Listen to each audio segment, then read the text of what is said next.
Hey guys, I'm Trevor. I'm Kid Cuddle Me. Hi, Kid Cuddle Me. We are the Anthony and Todd Show. We've got a very special video planned for you today. We're going to be talking about one of our most memeable albums. We've talked about this time and time again and listened to it time and time again. You listened to it time again? This is like my first full listen. We've talked about it multiple times. Today we're going to be talking about Kid Cudi's Speeding Bullet to Heaven. Wait, I listened to Speeding Bullet 3 Heaven. Am I going to be off? I listened to Passion, Pain, and Meme's. Oh, okay. But anyway, we're going to be talking about Kid Cudi's Speeding Bullet to Heaven. Kid Cudi is a Cleveland/Brooklyn rapper, multi-instrumentalist, singer who frequently just does moans, more moaner than sleep talker. And actually very influential. And I don't think a lot of people give him enough credit for that, because he did start this particular spacey alternative hip hop sound. Yeah. Artists like Brockhampton and Jaden Smith, Rocky and Travis Scott all kind of take from what Cudi did on Man on the Moon 1 and 2 by having this very spacey atmosphere, moany vocals that aren't perfect, but it's their imperfections and their passion that make them good. Being super open about depression and anxiety and life problems and sad boy issues, as some people would describe them. Being super distinctive, being super spacey, being super lively. He crafted a sound which is now frequent nowadays. And he, again, isn't getting enough credit where credit's due. But also, I think the reason why he isn't getting enough credit is because after Man on the Moon 1 and 2, those two highly innovative and highly, inspirations, I guess, for the modern contemporary alternative hip-hop and R&B sound, kind of just fell off a slump creatively. You look off what came after Man on the Moon 1 and 2, Indie Cud, a more experimental and way more spaced out Cudi that didn't deserve to be there, essentially. Nothing was really figured out all the way. There's some nice moments. I do like the moment Invincible. I think it's a nice little pop rap track, and Young Lady with a Father John Misty sample, I think actually turns out well production wise, but Cudi's performance on top of it shouldn't work. This would be a cool idea for a sample in a hip hop track, but it doesn't work out to be an actual track. There's just a lot of moments where Cudi's either too experimental or he's just too flat or too lifeless. Like he just all of a sudden the soul has been taken out from him. Follow that up with projects like Wizard, where he's trying to combine rock and hip hop, going into Speeding Bullet to Heaven, which is his attempt at doing like an alternative rock, avant rock, punk, lo-fi sound. And it was not well received, but going past that, coming into more hip hop territory and Passion, Pain, and Meme and Slayin'. Yeah. And then finally this year with Kanye West, Kid Cudi Ghost, essentially coming back to what I love so much about old Cudi, the very melodic, very moany, very fragile, very, humble Cudi that I enjoyed so much on his first two records. And it seems like he's back, and hopefully he continues to remain back. But after hearing the mix of hip-hop, psychedelic music, and rock on Kid Cudi Ghost, I wanted to go back to Speeding Bullet to Heaven to see if there was any progression of Cudi. Like, if there was any reason, I wanted to get ideas of why Cudi made this sound and how it relates to him currently, how it related to his past sound. Like, why is this thing such an oddity? So Speeding Bullet to Heaven, again, this punk lo-fi alternative sound. He tried to combine his nasally moaniness with punk music. And when I first heard this, I didn't like it. I didn't. I barely was able to make it past Wedding Tux, and someone who was an actual Cudi fan, me, I wasn't able to finish it. I wasn't able to stomach it. I wasn't able to figure out what the fuck he was going for, why he was finishing it. I wasn't able to finish it. Were there moments I enjoyed? Yeah, I actually remember really enjoying the track Judgmental, Bad Word a lot for a lot of the humor and the passion that was given into that performance and kind of the angst of the track. I really enjoyed it, but I just found it to be just too much moaniness, too many guitars, too many, just this lo-fi, out of place sound. This album is more frequently known for being a Zero by Anthony Fantano, kind of the godfather of YouTube album reviews, in my opinion. Yeah, he says it's like one of the worst albums of all time, and that's an honest opinion, and I think it has its credentials. But after revisiting this album, looking at it, thinking about it, taking a break, only listening to it once, just kind of, not in the sense to review it, but in the sense to kind of reanalyze it, I don't think this is that bad. Like, it's not good. Don't get me wrong. This is not a good record. Any means. But did I have fun with it? Yeah. Was some of my fun ironic fun? Yeah. Did you say erotic fun? Yeah, it was erotic. Wow. Me and Cudi. I told you. Me and Cudi. Kid Cudi is ripped. Was some of my fun ironic? Yes. Was some of my fun actually because of his good performances? Yes. Are there good moments to this record? Yes. Are there terrible moments to this record? Oh, fuck yeah, there are terrible moments. Is he overly moany at times? Hell yeah. Does it ever stop? No, but it's sometimes enjoyable. Yeah. Does this album go like an hour and 10 minutes too long? Yeah. If this was made today and it was under the Kanye kind of like stereotypical 7-track album, would it actually be kind of a decent experience? I think so. I think so. I think one of Speeding Bullet's biggest drawbacks is that it was so long for such an experimental sound. And I think that when an artist is trying to experiment with a new sound, like Wizard, when Cudi made Wizard with his longtime collaborator, wasn't a super long experience, and I think that made it a little more forgivable than something like Speeding Bullet. Speeding Bullet sits at 26 songs over the course of 2 discs or 2 parts, and it's an hour and 31 minutes long, and that's, in all honesty, just a little too long for me, a little too long for even Kid Cudi fans. I think other artists like Kamasi Washington earlier this year had Heaven and Earth, and that was 2 hours and 30 minutes long. But it didn't overstay its welcome. That's the kind of music that he's making. And Kamasi is an very established saxophone player, and he experiments within the realm of jazz and his saxophone abilities. But Cudi essentially took an entire realm of music that he's never even touched before and decided to make his longest album to date out of it. And I think that in hindsight, obviously, hindsight is 2020. That was kind of a bad idea. You know, I don't understand in what world this would be a good idea. I don't understand why he would have thought that releasing an album of such length with a completely new sound that he didn't know if people would even like would be a good idea.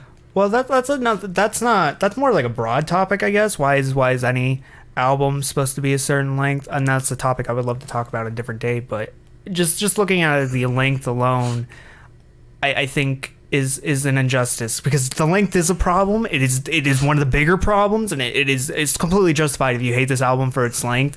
The splitting into 2 discs makes no sense, because the second half is supposed to be a more demo side, but there are fully fledged studio tracks on it. So or they're just more comparable to the first half, because this thing is so lo-fi that it doesn't make any sense. Yeah.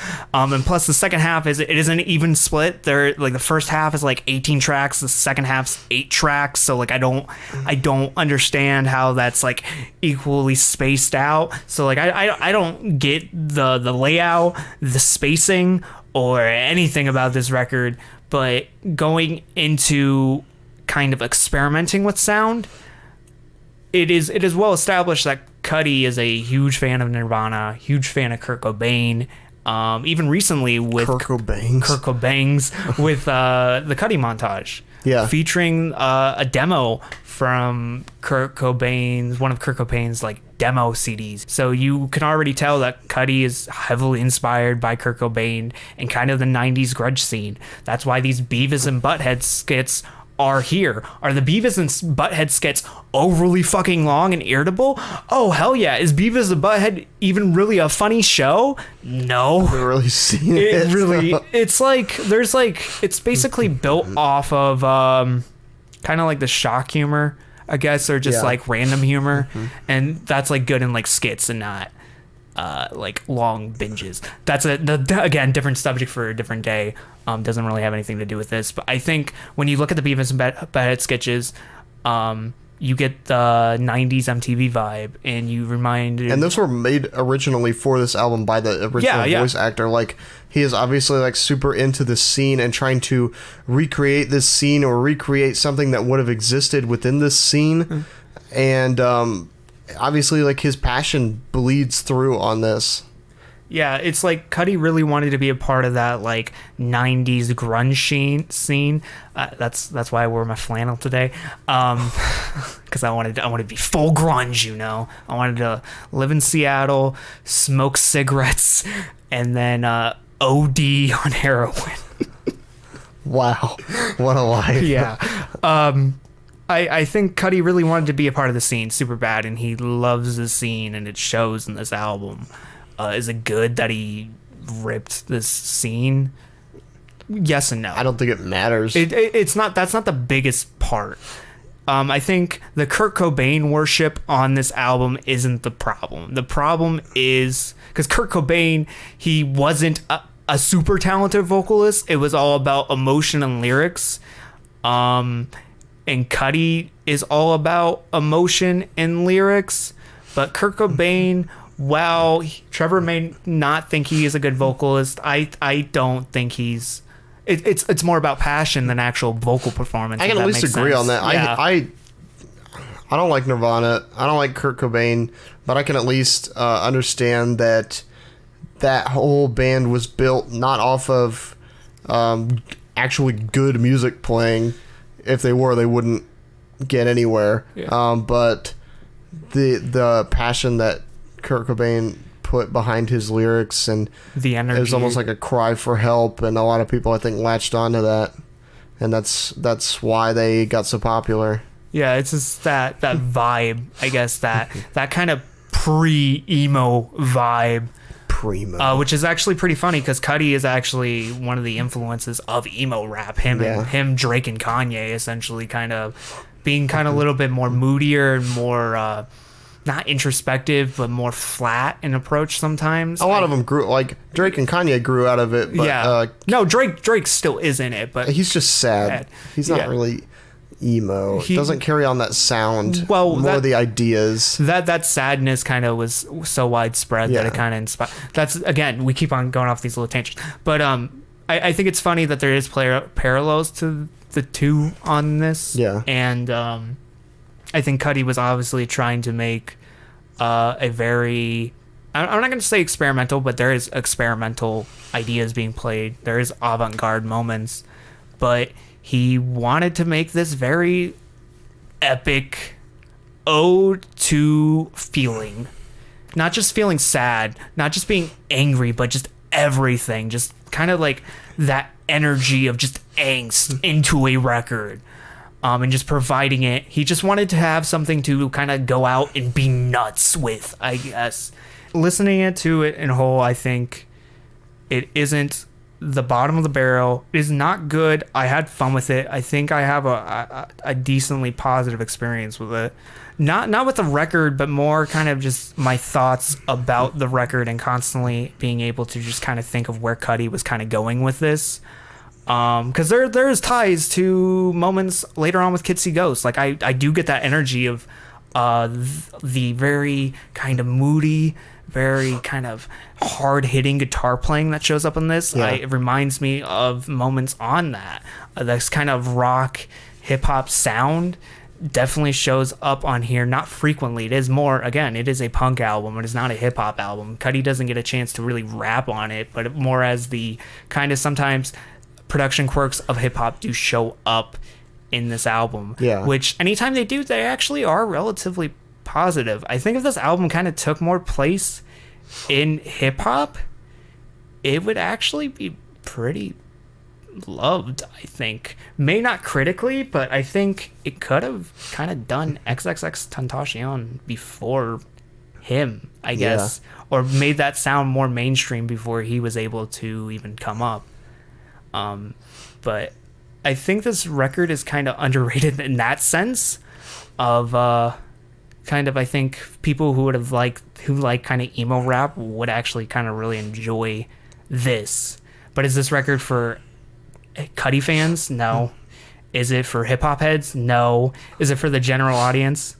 Not even close. Absolutely not. It's like this thing is for like I don't even know an audience what this is for. This is like not even for punk fans really, because Cudi's vocals are so yelpy, they are so moany, they are so irritable. They're not even for them. It's like this thing has no audience.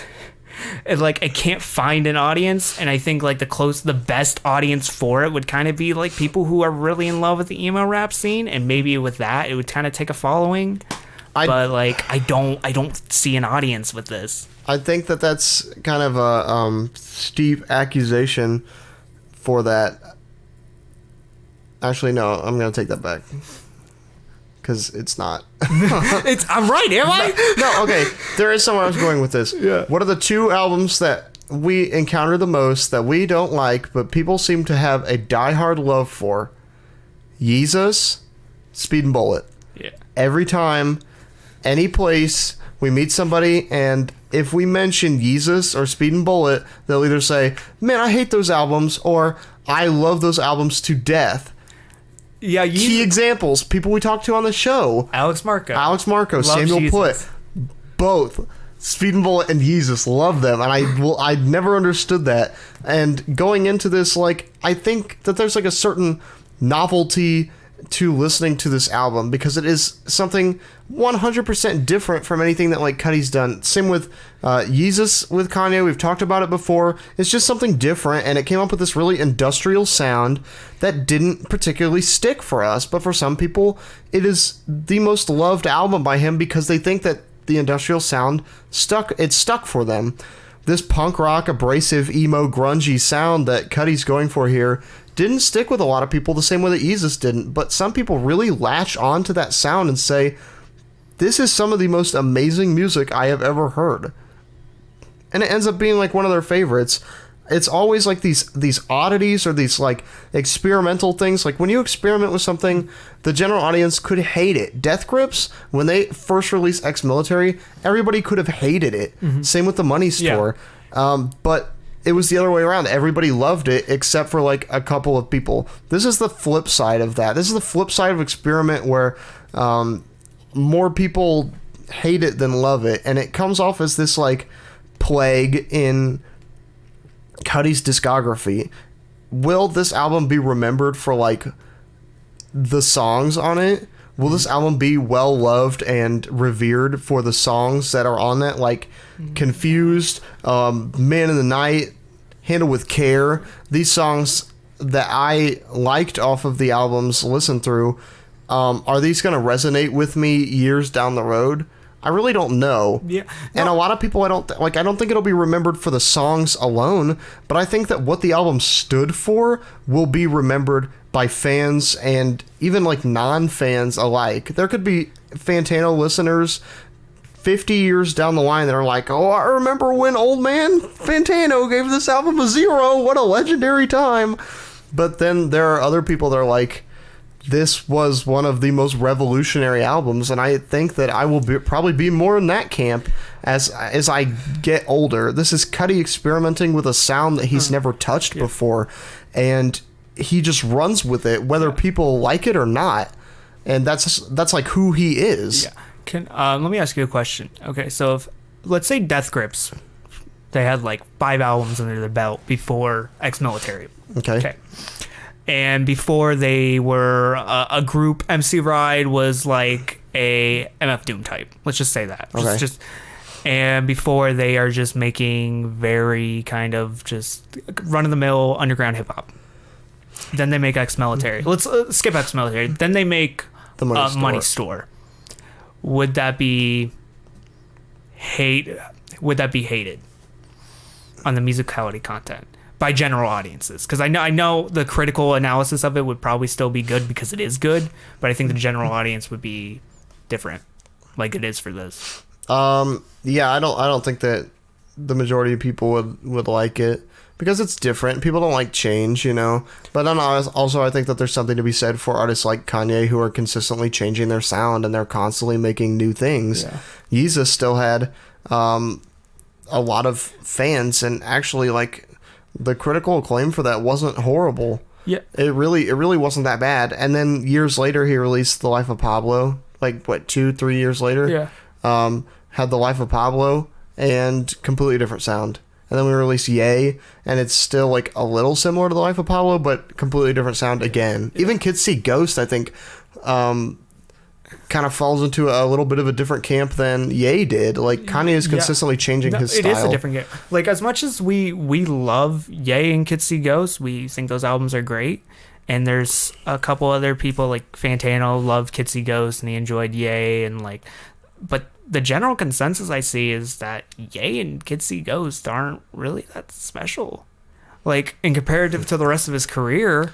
I think it's really, like, it's weird because like this also relates to Cudi and stuff like that, because and change in general is if changing your sound is a kind of a breaker with your audience, you're not going to be forced to do it. And that's kind of why I feel I kind of dislike Passion, Pain, and Meme and Slaying worse than this, because he reverted to that sound. It felt like he was backtracking, not going into something new, or not backtracking to Man on the Moon territory, but just kind of trying to be a crowd pleaser.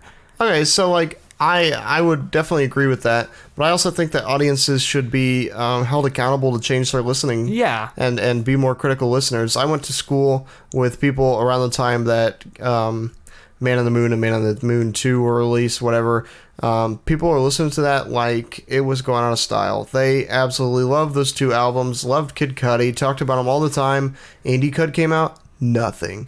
Nobody talked about him. Yeah. I mean, maybe like a couple people like listening to a couple of his songs. Speeding Bullet came out, I'm sure. They just completely stopped. Passion, Pain, completely stopped. Kid Cudi Ghost, don't even talk about it. I haven't seen nothing from these people, like... You know, people that I like went to school with and have since lost touch with, I'll still like see them on Twitter or whatever, tweeting pictures of still listening to Man on the Moon 2. And I'm like, thank God I'm not those people. Yeah. You know, I can listen to old music and I can listen to old favorites, but like, you won't catch me dead listening to the same thing over and over and over again. I have to, like, you know, I think audiences and, well, listeners in general should switch up their style, and they should switch up what they listen to in order to grow as a person. They should constantly be looking for new things to experiment with and listen to. People are still listening to Man on the Moon 2 and proclaiming this is Cudi's best work. Obviously weren't Cudi fans in the first place, because they would have stuck it out, and they would have seen that he is trying to create new things. I think that saying that Speeding Bullet is bad just because it's different is a complete injustice to Cudi and to really music in and of itself. Just because something is different in an artist's discography doesn't mean that it's bad. And that's not like 100% statement. We're not just saying because it's different, it's good. No, because it's still a bad album. One of the things I was thinking about, recent release, even this year, Prince Nokia, switching from more underground hip-hop to emo, terrible. It is a fucking terrible record. But also, analyzing it, terrible fucking record. There's no character or personality to it. Whereas this, Speeding Bullet to Heaven, Cudi actually has character. This seems like his character. He's trying so hard to make something from... something out of nothing, but also trying to make something that is broken work. He's trying to make like a bicycle, so like work with one wheel, so not like a unicycle, but like with a bicycle. So a bicycle, I think square wheels would have been a little better. No, but like a bicycle, he's trying to make a bicycle without a back wheel work, with still the frame, just the front wheel. He's trying to make that work. He's not trying to ride a unicycle. It's just a full-on bicycle frame. It's near not impossible. working. I think that an artist switching up their style is a very delicate subject, and probably another subject for another day. But the artists, when they want to switch their style up, I think should at least not switch it up for the wrong reasons. Princess Nokia, I think, switched her style up. I don't know what reasoning she used, but she didn't put really any effort into switching that style up. I'm trying to think of other people that did the same thing. Switching up their style. The Doobie Brothers. The Doobie Brothers seriously switched up their style. You go from something like Black Water and Jesus Is Just Alright, and we get to something like What a Fool Believes, and you listen to those two and you say, is this the same band? 100% the same band. They're still the Doobie Brothers, and the lineup changed a little bit, but like that, those two styles of songs are completely opposite ends of the spectrum here. Did it work? Yeah, I mean, I like it. I think that they committed to a new style, and I think Cudi on Speeding Bullet is committing to a new style, and he's pouring himself into this, and people hated it, I think, because it wasn't what they expected, and it wasn't particularly like what they wanted from Cudi. Again, is it a good record? No.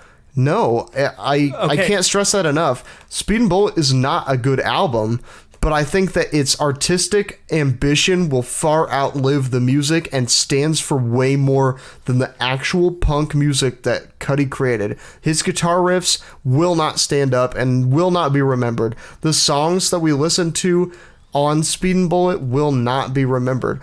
But the artistic achievement that Cudi put into this and tried so hard to make will always stick out in my mind. Like, I cannot help but think of Speeding Bullet whenever I think of like artistic ambition and people reaching and striving to find their next artistic goal.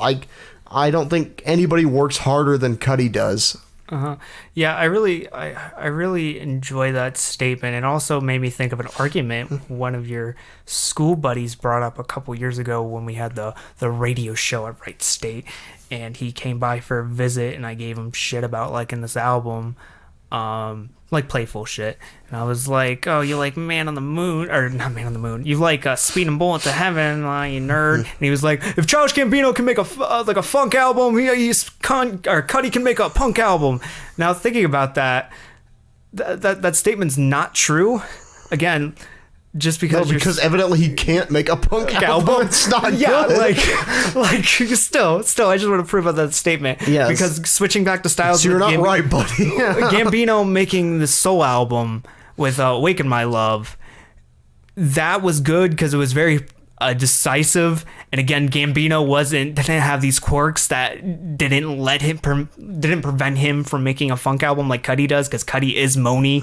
That's his gimmick. That's how he sings. Mm-hmm. And Cudi is over exaggerating. Cudi is overly dedicated, I guess, to just releasing as many tracks as possible, which is, it's not good. That he's just trying to just go on and on and on and on and rant and just never end this thing, and just wants to deliver like 5,000. He wants to live in that scene forever. It's just like he wants to deliver like the most material possible on this, when it's like a track would be enough, or just like 7 tracks would be enough, not like 26. But like Gambino, again, didn't have anything preventing him to do that. He played it not safe. He didn't play it safe, but like it wasn't a high risk move as this was. Well, I think Gambino is like consistently taking risks. But like it was a risk. The initial risk was high, but it also at the same time, he has talented vocals. He can play into that favor.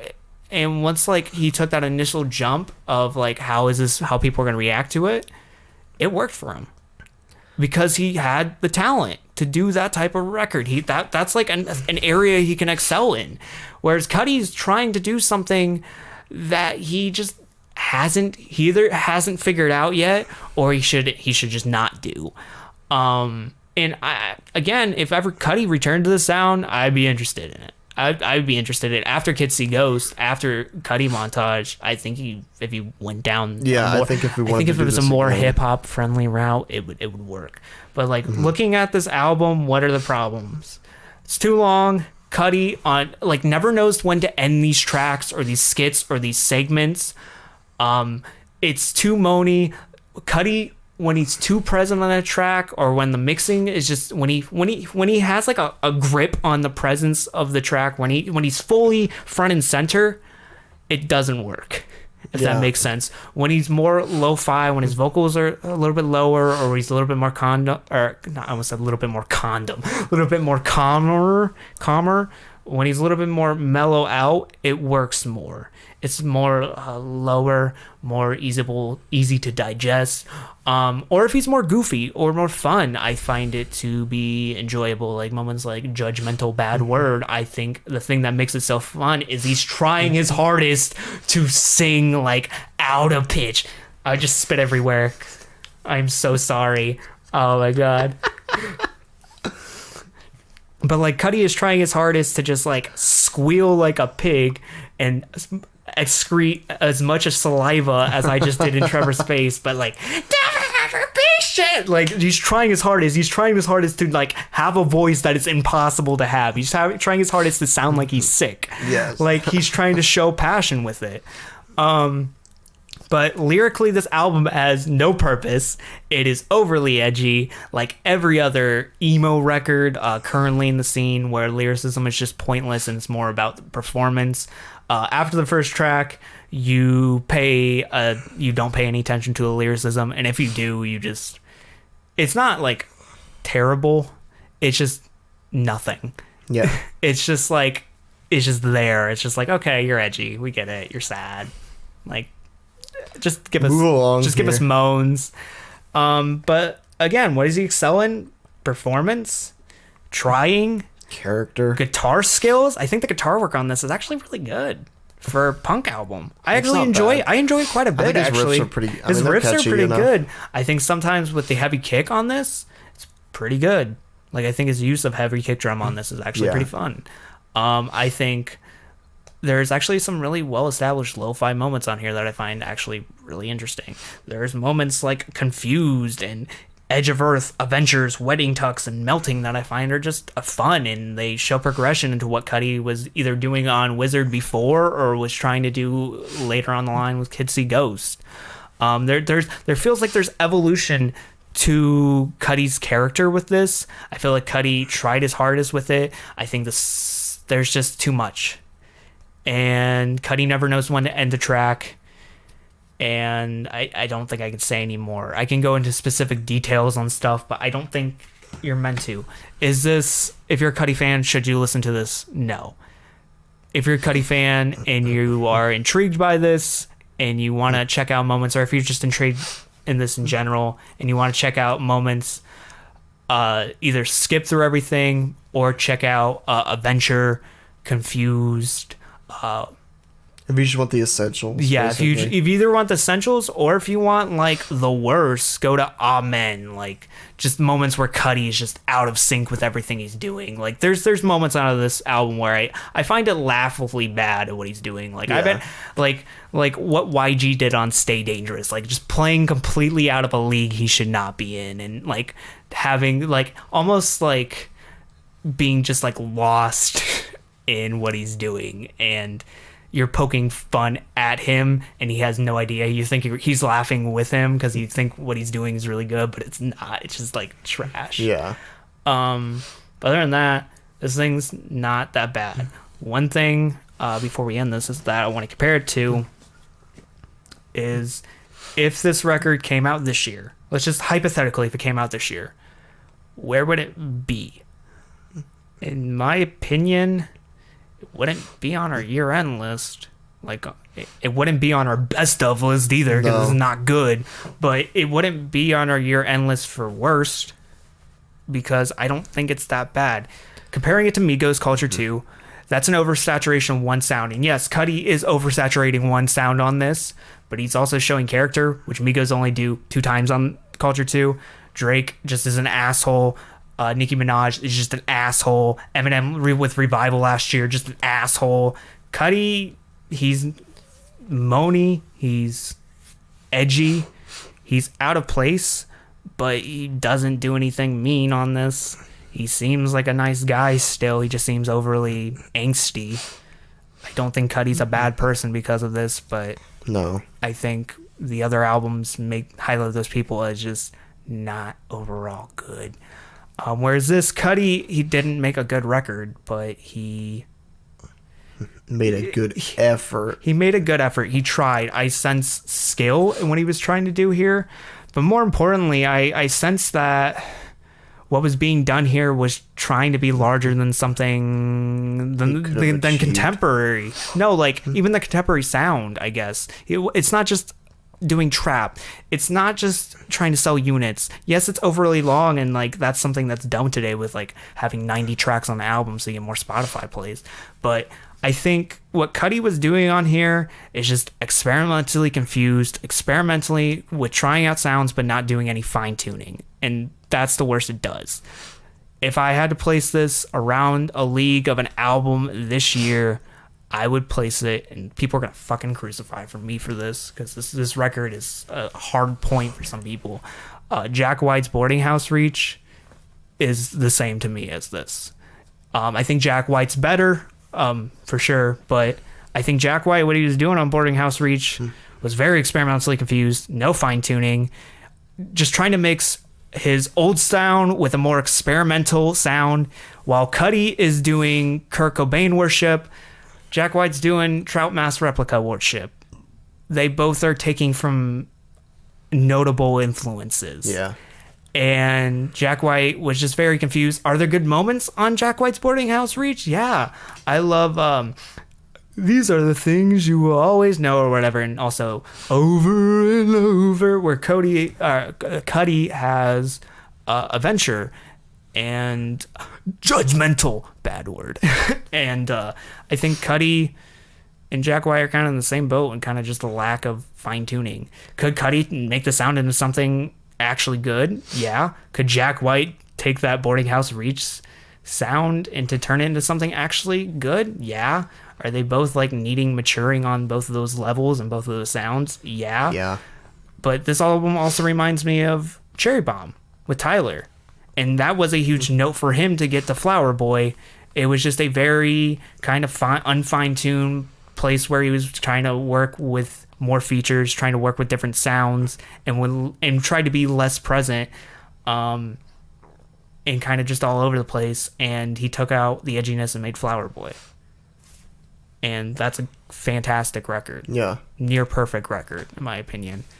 So I can see Cudi using this as a stepping stone. If Kids See Ghost was that stepping stone, fine. If Cudi's next solo album is the place that this was the stepping stone to, good as well. Yeah, I wish this is to something bigger, and I wouldn't be mad if Cudi tried to replicate the sound. I don't think this is that bad. It's bad, but it's not the worst thing I've ever listened to. I don't think it should be in the cans. I don't think this really hurts anyone. I don't think it's fundamentally bad. There's way worse records out there, and there's actually decent guitar playing on this. So, just to leave this review, one of my buddies at work that I always talk about music to, or with, said that Speeding Bullet should be removed from Cudi's discography, and I'm gonna have to really, really give a hard disagree to that, because this is a huge part of Cudi. This is Cudi's part of Cardi's. Not Cardi. Cardi B's. Yeah. This is a part of Cudi's heart that he is giving to music. Cudi didn't make Speeding Bullet for his fans. He made it for himself, and that's all I've got to say. Yeah. So if you want to hear us talk more about music, we host a weekly podcast on Apple Music and Spotify where we talk about discussions and albums like this all the time, and we try to figure out what they mean. What's the point of everything? Does this have a larger meaning, or are we just stupid and yelling to these mics for no purpose? I actually didn't plug these mics in at all. Oh, man. We've just been talking to each other for a last hour. This show has actually not been recorded. It's just for fun. I just want to talk to you about these albums. Aww. But until next time, guys, I've been Vincent. I'm Trevor. And see you, boys. Bye, everybody.